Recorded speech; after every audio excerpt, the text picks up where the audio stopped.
In the future, earthquakes are common news, and millions of people die because of natural disasters.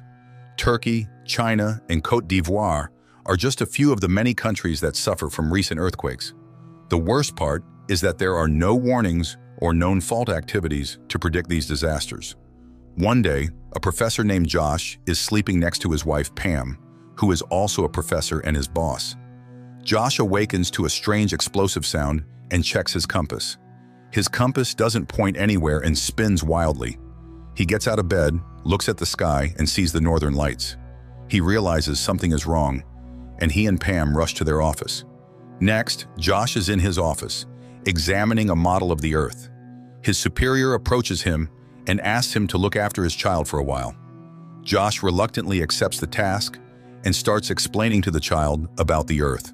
He explains that the Earth's outer core consists of molten iron and nickel, and its spinning creates a magnetic field. This magnetic field keeps us safe from various types of space radiation. Without it, the air that sustains us would simply dissipate, and we would all die. Pam watches Josh from behind, then takes the baby away, telling him not to scare a child with thoughts of death. The child's father arrives and takes the baby from her. Noticing Pam's worry, Josh asks if something is wrong. She tells him that she feels like she is about to be skewered. He then mentions that a solar flare occurred at the same time as multiple earthquakes the night before. He adds that the North Pole has shifted 2,000 miles to Siberia on the same night. He suggests that the poles might have reversed. Pam responds that this is not possible because there were no warning signs, and that the last time it happened was almost 1 million years ago. Josh tells her that a massive extinction event occurred the last time this happened, but Pam interrupts him. She explains that over 600 high-voltage power transformers blew in the US because they did not anticipate it. Now, the lights are out everywhere, and she needs to attend a meeting to explain that this is not her department's fault. However, Josh insists that she take his theory seriously. He believes that if a solar storm with a magnetic field caused this, he needs to inform everyone in the meeting. Pam urges him not to say a word about it because she gambled on her career to get him hired. If he speaks nonsense in front of the president, they will both get in trouble. Besides, even if what he says is true, Josh's plan is too extreme. He intends to use 2 of the world's most powerful colliders to speed up the Earth.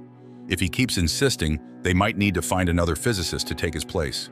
Then Josh sees that Pam is overreacting and asks her what is going on. She tells him that she just had a miscarriage. Josh hugs her tightly, telling her this is for the best. She then insists that she needs him to do the right thing and support her in the meeting. She advises him that if he wants to express his ideas, he should write them down in a magazine or newspaper. As they argue, a small earthquake shakes the room, unsettling everyone. Next, Pam and Josh attend the meeting, where the president is live from Camp David. Representatives from CERN, one of the world's most powerful particle colliders, and the Ministry of Energy also join them. The president asks why they were not prepared for last night's incident, and Pam explains that a sudden and powerful wave of solar flares took out their instruments. She suggests that she needs more funding to build better equipment to predict similar events in the future. Pam then invites Josh to explain to the president how the Earth's magnetic field protects us from solar flares. Josh takes this opportunity to tell the president that the Earth's outer core is slowing down, and we are losing our magnetic protection. He asks to use the collider at CERN and one in New York to create 2 black holes to solve the problem. Dr. Zikri, the head of CERN, asks what exactly the problem is. Josh explains that the Earth's magnetic field is decreasing rapidly, but the president interrupts him. She only wants to prevent solar flares from destroying national infrastructure, as happened last night. Josh tells her that if the magnetic field disappears completely, the solar flares will not only destroy infrastructure, but also cause the atmosphere to fail. This would mean the end of human life and the submergence of continents in the oceans. Josh then suggests jump-starting the core using the colliders, but the president does not understand what he is saying or how this relates to the solar flares. Soon he is asked to leave the facility, but he continues warning everyone about the upcoming danger on his way out. Outside, Pam is furious at Josh for saying all that in front of the president. As she scolds him, another earthquake hits, this one stronger than the last, but fortunately, no one is hurt. After this, Josh hands Pam his badge, indicating that he has stepped down from his responsibilities. Later, Pam and Josh head home, and Josh starts packing his things. He asks Pam to come with him, but she refuses. She tells him to wait until they slowly come to understand his theory, but he insists that there may not be enough time. She then asks him what will happen to their life and marriage. Pam urges him to stay and be in a better position to help people. He shares that his dad struggled with drinking and other bad behaviors, but his mother stood by him until the end. He suggests Pam do the same, but she doesn't want to hold on to something that isn't proven yet. Josh has already made up his mind and leaves after placing his wedding ring on the table. Fast forward 3 years, the ice caps are melting, and coastal cities are lost due to flooding. Millions, if not billions, have lost their lives. And now a massive earthquake strikes the area. The Earth's magnetic field is now 1/3 of what it should be, leaving the planet defenseless as the poles shift positions. And guess who predicted all this? Josh. Pam hears the news from her office and realizes it is time to go. She takes a plane to find Josh after she takes the ring he returned to her from home. Next, Pam arrives at Josh's location and finds him packing his things into a boat. She tells him that the magnetic field of the Earth has weakened significantly and is fading away. Josh reminds her that he said this 3 years ago, urging her not to repeat it. He already knows the situation and explains that's why he is prepared. But while Pam tries to convince Josh to return to the office and help people, the flood reaches them. Josh quickly tries to cut the ropes holding the boat to the ground, but he gets submerged as the flood comes rushing in.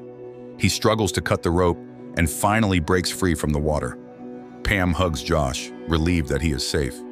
Then Josh tells her that the ice caps have completely melted and the world is tearing apart. Pam convinces him to save as many people as they can and fill the boat. Together, they tirelessly search for survivors, managing to rescue 9 people, including 1 child. Later on the boat's deck, Josh, along with 2 survivors named Phil and Nick, talks when suddenly the sun begins to burn intensely, scorching Nick's forehead. Nick quickly rushes inside to get help, while Josh heads to Pam, who is driving, to inform her of the situation. The sky has turned grayer due to the escaping oxygen, reducing the refraction of blue light. But this phenomenon is localized, and they should escape this zone soon. Pam and Josh talk for a while, and she convinces him to pursue his idea of using the 2 colliders to jumpstart the Earth's core. Josh then devises a plan.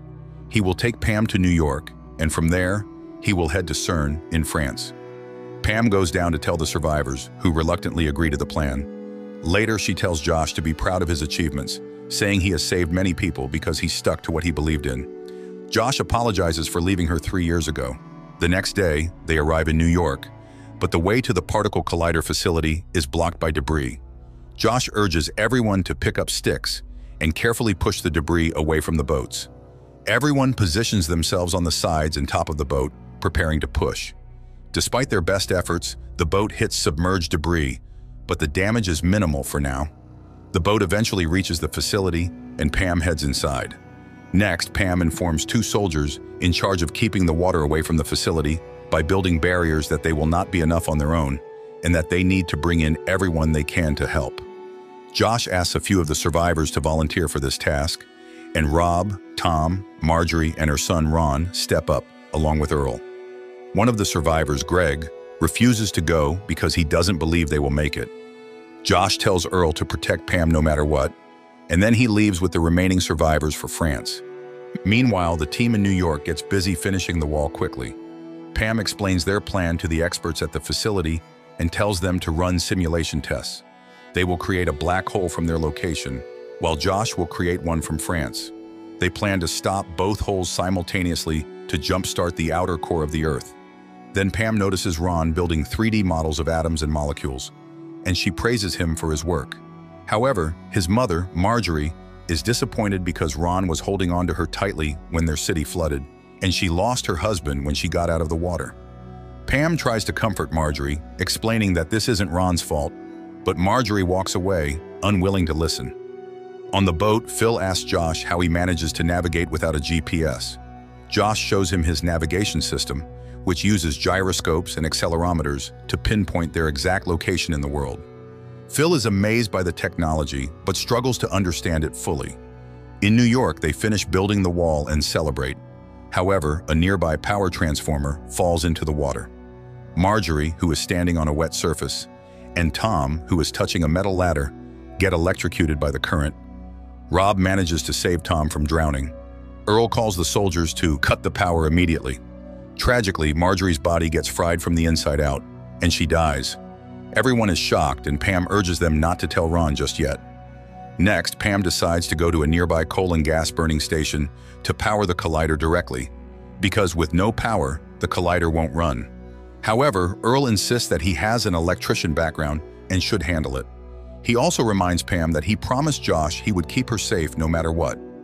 Next, the boat is caught in the middle of a storm, and the damage they sustained earlier allows water to pour in, slowing them down.